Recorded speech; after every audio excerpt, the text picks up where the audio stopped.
We are talking about functions of middle ear. Basically, there is only one major function of middle ear, that is transmission of sound, and the other two functions are modification of these functions, that is it enhances transmission of sound. We also know this as impedance matching, decreases transmission of sound, or attenuation reflex.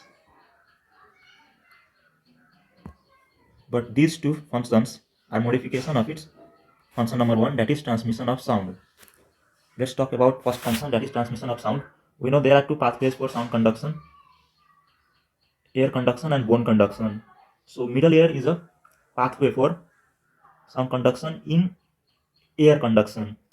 So our pinna collects sound waves, sends it to external auditory canal, and it sets tympanic membrane into vibration. This will set this chain of ossicles, malleus, incus, steps into vibration, which will then put oval window into motion. And finally, sound wave will be transduced to action potential. So this is one function of middle ear, transmission of sound. Now, second function is it enhances transmission of sound or impedance matching. What is impedance matching? So if you know the word impedance, you might be knowing impedance means resistance. Now, what does it mean? When sound from external auditory canal middle ear reaches inner ear, it has to go through fluid. So here we have air in external auditory canal, air in middle ear, but we have fluid in inner ear. And it will be more clear with the example that a person under water surface will not hear any sound made in air, because 99.9% of sound energy will be reflected back by surface of water. So here comes the same scenarios.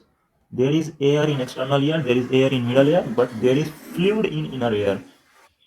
So there is a chance that maximum sound waves can be reflected back by the fluid in inner ear. So here comes the role of middle ear, known as impedance matching. That simply means is middle ear will now be converting forces of lesser magnitude into greater force by its impedance matching mechanism. There are two factors responsible for this phenomenon. Number one, hydraulic action of tympanic membrane, and lever action of ossicles. First, we'll be talking on hydraulic action of tympanic membrane. It is very simple to understand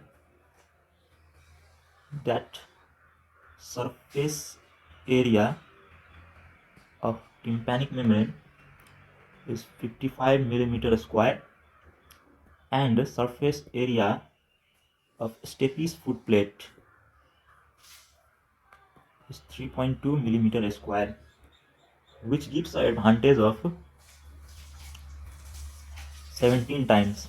That is 5 divided by 3.2 will give 17. So 17 times the force will be increased at the stapes foot plate.